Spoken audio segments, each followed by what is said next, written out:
Okay, so this is my third time trying to record this video. It's been too long, so I'm gonna condense it and blow your minds with my answers. Okay, Project 194 asks, how dare you? What gives you the right? Who do you think you are?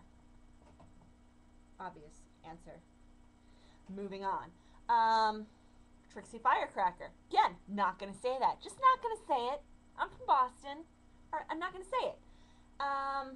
Top 5 fictional characters. Alright, top 5 fictional characters. Dana Scully from The X-Files, Clarice Starling and Hannibal Lecter from The Silence of the Lambs, Arthur Dent from Hitchhiker's Guide to the Galaxy, and Leslie Knope.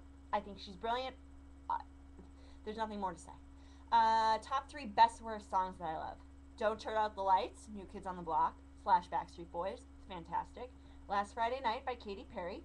And probably Till the World Ends by Britney Spears, but the remix with Kesha and Nicki Minaj. It's a great song. Marry, Sex, Kill.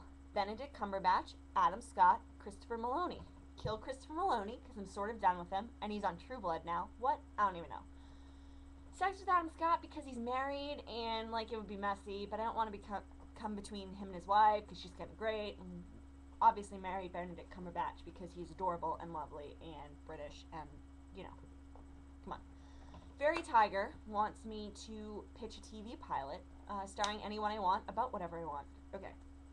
Celebrity Chef serves some really bad food to the New York Times food critic, gets a really bad review, falls from grace. Decides to make a comeback a couple years later, opens a new restaurant, and it revolves around he and his kitchen staff, the sous chef, the line chefs, the prep chefs, the pastry chefs, the waiters, the hostess, everything like that.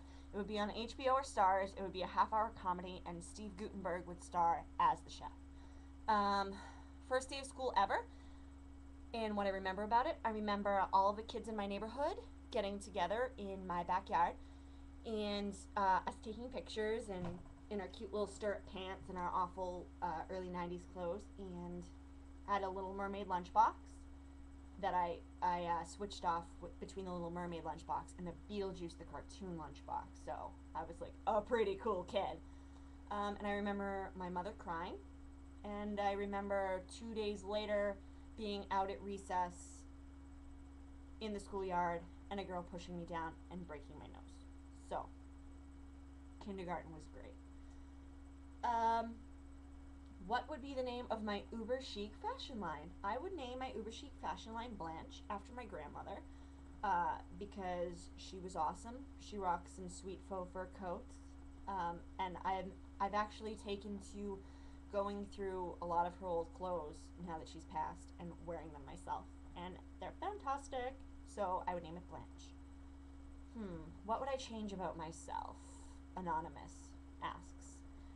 If I could, I would fix my nose, obviously, because it's like, and it's still all scar tissue, so it burns really bad in the summer.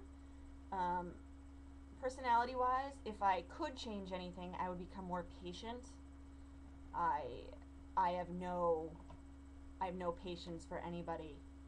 People who are late, people who take too long to make decisions. I have absolutely no patience. So I would change that about myself if I could. Schmo Music asks, what do I think the Red Sox should do with Uke? I think the obvious answer that a lot of people would say would be to trade him. He's come back from 3 weeks off the DL. He hit a home run. He's not doing great offensively, and they don't know where to put him defensively. They're not putting him back at first, and he can play third, but it's not his position. I would say give him another year, see if he can pull a Poppy, turn things around, get back in shape. Bolster his offensive game. But again, it's only May. He's got a couple months to really show us what he's got. And I mean, 3 weeks on the DL isn't too much. If we're basing this specifically on time spent on the DL, then we should really be getting rid of Jacoby Ellsbury. Sorry that the Bruins are out of the playoffs, but who do you want to win the Stanley Cup? My beloved LA Kings or New York, New Jersey? Definitely not New York. I don't like the Rangers. That goes without saying.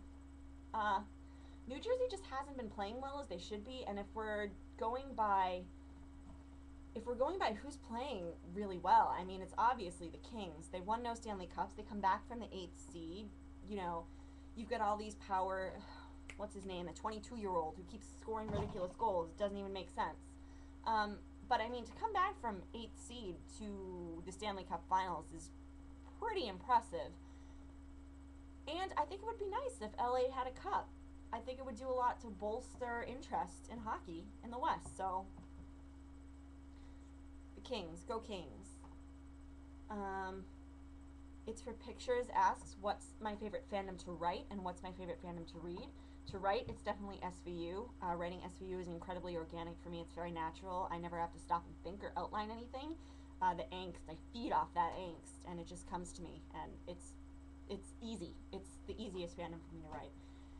As for the favorite one to read, maybe CSI, just because it was the fandom that I came into my own most in first. I met a lot of my favorite writers from that fandom, and it's just really diverse and a lot of really strong writers in that fandom. So probably CSI. Through the Wild Blue asks what I love about John and Sherlock's relationship and how I feel about it. I love John and Sherlock's relationship, especially in the show. It reminds me a lot of Mulder and Scully's relationship. It's one that's based on inherent trust. I just think it's a beautiful thing. Even if I expect nothing more from it, even if I just take it as what it is and what the writers are giving us, I think it's brilliant, and it's very well structured in that neither one expects more from the other than either are able to give, and they don't have to discuss it. There's that inherent trust, and I think that's beautiful, and I love it, of course. What are some of my favorite Scrubs quotes and or moments? Favorite Scrubs moment ever is when Dr. Cox loses 3 patients and loses his sense of self. I think that was one of the most emotionally charged episodes of television ever, and I certainly lost it emotionally myself watching it. Some of my favorite quotes are, I mean, they're Dr. Kelso quotes, you know. Sorry I didn't hear you, I was thinking about soup, or what has 2 thumbs and doesn't give a crap, Bob Kelso, nice to meet you. To be fair to everyone else, I will be calling all the girls Debbies and the boys whatever. My name's actually Debbie. Well then, in fairness to everybody else, you're Slagathor. Dr. Cox's rant about JD's last day, working with him, all the red states, all the blue states, the Yankees payroll, everything in all discovered and undiscovered dimensions, and Hugh Jackman. That's one of my favorites. I just love Dr. Cox's hatred of Hugh Jackman for no reason. But Hugh Jackman's Wolverine. Okay. This is still Through the Wild Blue. What would be your favorite meal, drink, and dessert? My favorite meal would be my mother's spaghetti sauce. She's not Italian at all, but she makes the most perfect spaghetti sauce. Over some ravioli or whatever. Roast potatoes, my mom's roast potatoes, and my dad's steak on the grill. For dessert, my sister's milk chocolate creme brulee. And for a drink, either a really great old Vine Zinfandel or an ice cold Sam Adams Oktoberfest. Hands down, one of the best beers in existence. And when you just get it just right, ice cold, oh, it's perfect. And still Through the Wild Blue, fuck the Oxford comma, yes or no? No, the Oxford comma is an important grammatical word. No, it's very important grammatically to the English language, and so no, the Oxford comma certainly has a place in the English language. And I think more people need to learn about the Oxford comma. And lastly, It's for Pictures asks, if I had to get rid of one of my 5 senses, what would I get rid of and which would I heighten? Heighten taste, because there's nothing I love more in this world than eating food and drinking good drinks and experiencing new tastes. And I think, you know what, I'd get rid of my sense of touch and I'd heighten my sense of taste, and I think that those would even out. So yeah.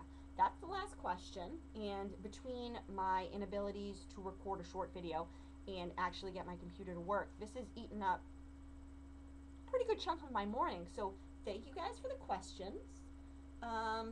Maybe some of you will see this, maybe some of you won't, but if enough of you do, maybe I'll do this every week so I'm not bored out of my skull.